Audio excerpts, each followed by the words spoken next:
It was finally time. Tove took a deep breath as he slowly and quietly stood up from the place he had been sitting. It had been an entire day, and once again it was night. Many of the humans had gone to sleep, surely for a great quiet had fallen over the vessel. Tove crawled over the top of the box and then gently landed on the open side of the cargo hold. Damn. Even with his breath controlled, it still sounded way too loud for him. If he was lucky, then he might be able to get the last piece and be gone before any real altercation occurred. Tove had been lucky in the past, but this time, he didn't feel nearly as fortunate. He stepped out of the cargo hold and slowly crept past one of the open doorways to his left. Nestled inside were dozens of hammocks, all with sailors sleeping in them.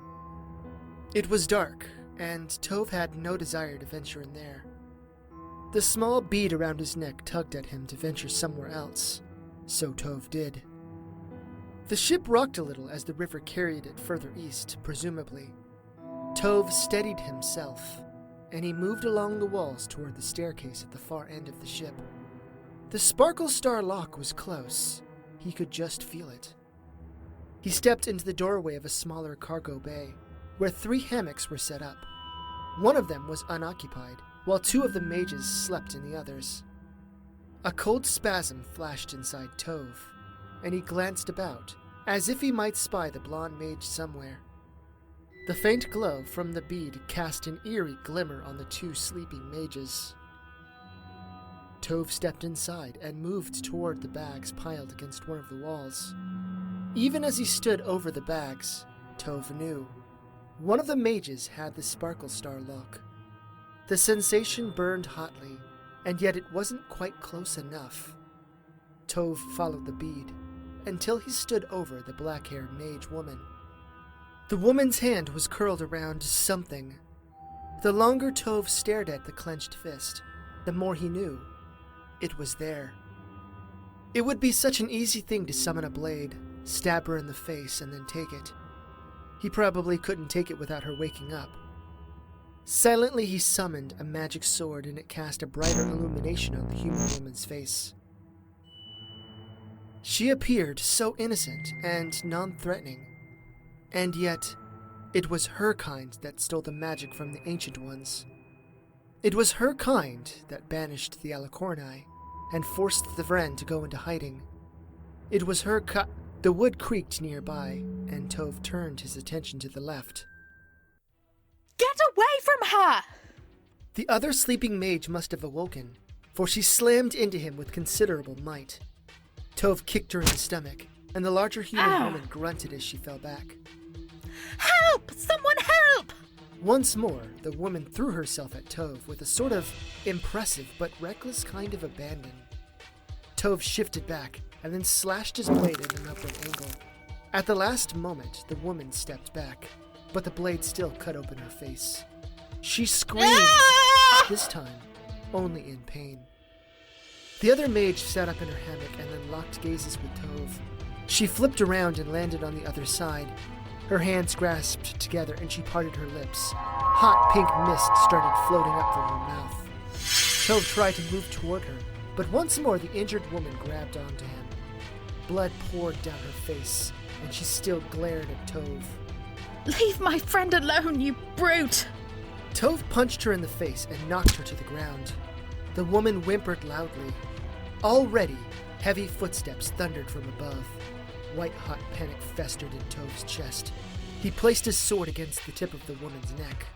Give it to me, or I'll kill her. Without hesitation, the woman held out her hand, revealing the last piece of the Sparkle Star lock. She had stopped whatever spell she was going to do, and she stared angrily at him. Tove leapt forward and snatched the Sparkle Star lock from her. It was so cool against his skin, and yet he could not allow himself to marvel at his accomplishment. He had to get out. Tove ran to the door, but something snagged his ankle. The jolt was so intense that he nearly dropped the lock from his grasp. When he looked back, the injured woman had once again stopped him. Her hands were wrapped around his smaller ankle, and she glared up at him through a blood-smeared mask. Tove tried to pull his leg free, which pulled himself and the woman into the hallway. Nevertheless, she wouldn't let go. Once more, the other mage started speaking words of power, and hot pink mist floated up from her lips. Get off me, you stupid creature! Tove kicked her in the face, and the woman wailed out in pain. Her grip finally relinquished. Rayko! Tove turned his attention to 3 people who came down from the direction of the stairway. Tove's only means of escape. The blonde woman stared in horror with teary eyes both at Tove and the unconscious bleeding mess that used to be her friend. Sourness danced in Tove's heart, for he knew all too well how he would react if someone would have done such a thing to Yurei. The Onistan was beside her, and he glared angrily at Tove. The large man held his Tetsubo in both hands, and yet due to the confined space within the hull of the ship, it would not be as effective. The last person was the female swordswoman, and her blade was drawn. She glared at Tove as well. Several individuals came from the other sleeping hold, one of which was the swordsman from Gahoda. Tove glanced between the 2 groups.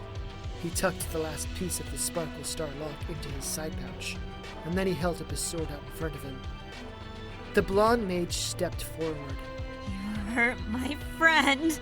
I'm going to gut you. The blonde mage's leg tattoo flashed, and the woman changed. Her entire body became covered in green scales. Her hands transformed into jagged claws, and it appeared that her biceps and thigh muscles increased in girth. A massive wooden arm grew out of the floor, and it tried to grab Tove. He rolled to the side to avoid it, but the green-scaled mage was on him in an instant. Her jagged claws whipped through the air, which caused Tove to duck and step out of the way. Tove slashed at her body, and to his horror, the green scales stopped his blade. One of the claws tore open his side. She missed another attack, but her hand went through the side of the ship. A massive hole had been left, and water started to come through. Watch out for my ship! The black-haired mage stepped out of the room over the still unconscious and bloody woman. Don't worry. The wood kami will repair any damage done. I'll try and save Rayko. The other mage launched herself at Tove again, and Tove used his sword to block and parry her attacks. Each time he tried to cut her, though, his attacks proved to be fruitless. He rolled under one of her attacks, but the solid force of the Onistan's Tatsubo slammed into his body. Tove sailed into the side of the ship. Immense pain rocked every inch of his body, and he slowly opened his eyes. Tove rolled to the side as the green-scaled mage punched the spot where he landed. The wood crackled and broke, but it repaired moments later. Another hand formed at the bottom of the ship, and it grabbed Tove's ankle. The Onistan swung his war club from the side again, but Tove ducked in time. He sliced himself free from the wooden arm, summoned his wings, and then he summoned another, smaller energy sword. The blonde mage stepped up to him with claws swiping, and it drove him closer to the Onistan. Meanwhile, the female swordsman stayed by the stairs, and she glared angrily at Tove, as if daring him to try and get past her. Both she and Tove knew there was no other way. The male swordsman from Gahoda hopped into the fray, and he slashed his sword at Tove. Tove blocked with his wings, and he knocked attacks away from him. The Onistan grabbed both ends of his war club, and then started using it like a short staff. He moved in, and then drove the larger end of it into Tove's stomach. All of the air blasted out of Tove's body, and he hunched over. Got you. Tove threw himself back as quickly as he could, but the fierceness of the mage's claws still cut open his right arm. The wound was deep, and immense pain screamed at Tove whenever he tried to close a fist. Hell, the magic sword he summoned with the right hand disappeared too. We've got him! Keep pressing! Tove's blood dripped down his arm, and he used his wings as shields. They whipped out swiftly, which kept them at bay for now, but Tove's energy was swiftly evaporating. Even with his immense training and experience, Tove had limits.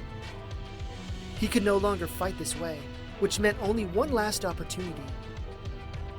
It was not something he had done often, and in fact he had only done it once with Yurei's coaxing. Tove flapped his wings, and he stepped back to create distance between himself and the others. At the last moment, he ducked down really low, and then spun as hard as he could. The three of the attackers had been drawn in close to his proximity, and when he spun, Tove knocked all of their feet out from underneath them in one savage strike of his wings. They all collided on the ground, and then Tove rose up into the air. He pushed off of the wall with both of his feet and then soared over their prone forms with rapid speed. Rather than angle himself toward the stairwell, Tove aimed himself for another wall, although it was closer to the stairs. The female swordswoman held her blade at the ready, and yet she eyed Tove confused. Yes, this was definitely one of Yurei's tactics. As Tove made it to the other wall, he flipped his body around and placed his feet against the other wall. Like before, he kicked off and soared directly at the wall. As he made it to her, he spun himself in a circle and covered himself with his wings as best he could. The woman sidestepped him and swung her blade. Its keen edge went through the little crack in Tove's wings, and he felt the terrible bite of its metal in his lower torso.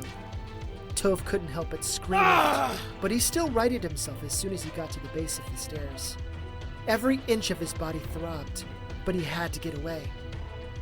He ran up the stairs and heard the gait of the female swordsman behind him.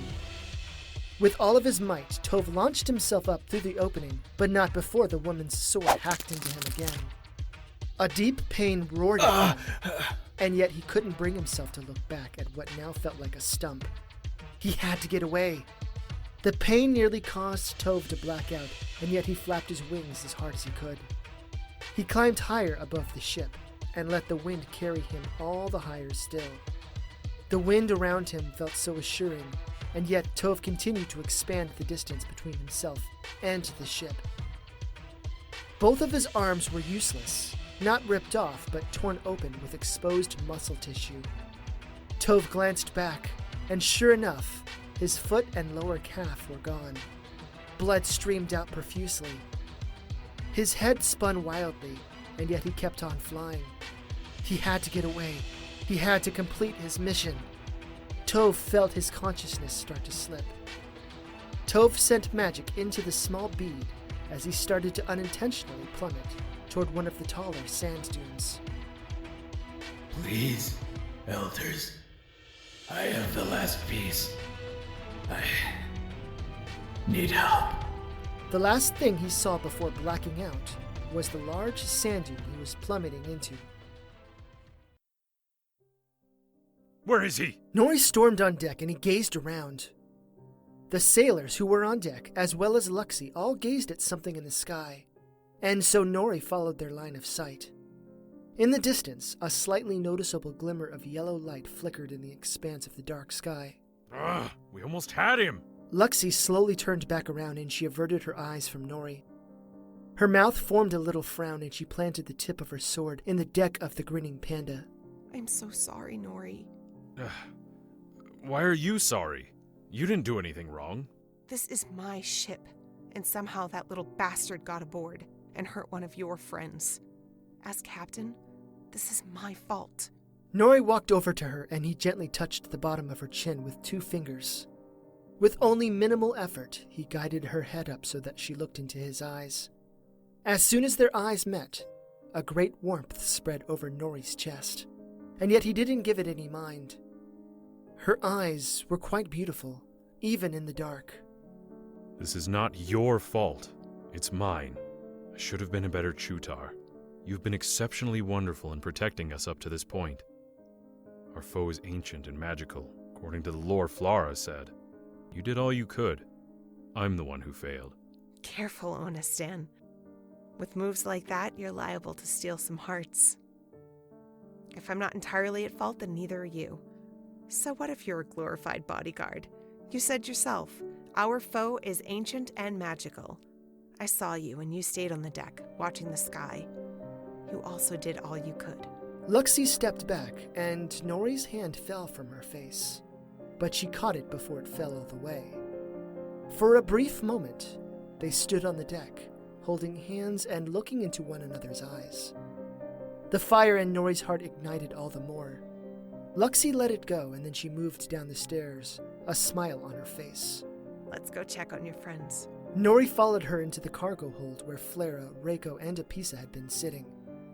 Vihori stood closest to the stairs with his sword still drawn, and he kept switching his gazes from the stairs themselves to the cluster of 3 women on the ground. Rayko had been propped up so that way she leaned against a wall, while Apisa and Flara kneeled beside her. Rayko was awake, and she kept turning her attention to both of her friends. Apisa's fingertips were bloody, and she had a crimson-stained cloth in one of her hands. A small bucket of what looked like water sat beside her, and Apisa dipped the cloth into the bucket before wiping Rayko's face with it. A very thin cut had been carved into Rayko's face, going from her left cheek, up across the bridge of her nose, and upward at an angle between her eyebrows. The gash ended halfway up her forehead. Flara had a small container of some kind of salve or gel, and she started applying it to the cut. A long strip of cloth laid beside her, too. Am I doing this right? You are doing fine, darling. Thank you for taking care of me. Flara stopped and stared into Rayko's eyes. Taking care of you? Rayko, you saved my life. You got hurt because of me. I am so sorry. I'm sorry, too. I should have been down here with you all instead of on deck with Nori. If I would have been here, then maybe we... Rayko reached up and placed a hand on each of her friends' cheeks. My sweet friends, neither of you have anything to be sorry about. I am blessed to have each of you in my life, and I would gladly get a dozen scars on my face if it meant protecting you. Oh, Rayko! Group hug! Apisa and Flara fell into Rayko's arms, and they all squeezed one another. Nori simply smiled at them. When Rayko's eyes opened up, she noticed Nori. And do not you for a moment think that you are at fault either, Nori. No one is at fault. That terrible brute is unlike anything we have ever encountered before. It is a shame he got away with the artifact. So he did manage to steal another one. This does not bode well for the Empire. Enough sadness, okay? Yes, he managed to steal that old artifact that we found, and yes, he got away. But let's look on the bright side. 1, we're all still alive. 2, we still have the scrolls that Flara has about our enemy, and 3, no matter what that asshole has planned, we're strong enough to handle it. We lost the battle, but now we're ready for the war? I like your spirit, Blondie. But can anyone truly be ready for war? I don't care what comes about in the coming days. I will stand by you as long as I'm able. I promise that I won't let something like this happen again. You can count on me. And I. No matter what comes, we'll all do it together. Vihori slid his sword back into its sheath. Even if I was not betrothed to Miss Flara, I would still stand beside you all. In the coming war, Gohoda will stand beside the Empire. I guess that means I'm in for the long haul as well. Don't get mad if I exploit the situation to enhance my smuggling business, though. Joking aside, I know I haven't known any of you for that long, but I see the importance of what's going on here. We should be arriving at Xianba by tomorrow afternoon, if the wind holds up well. thank you all. It means so much to know that my mother has you all to rely on. I'll be honest with you. I'm not doing this for the Empress. I'm doing it for you. I feel the same way. I wish I could say the same, but you know. Chutar. I kinda have to do it for the Empress. But even if I wasn't a Chutar, I would stand with you until the very end. Thank you all. Saito has blessed me, truly, to have such wonderful friends. Once more, Apisa, Rayko, and Flara engaged in a tender hug. Nori grinned once more, and then he turned his attention to Vihori and Luxie, who watched the hug with amused expressions.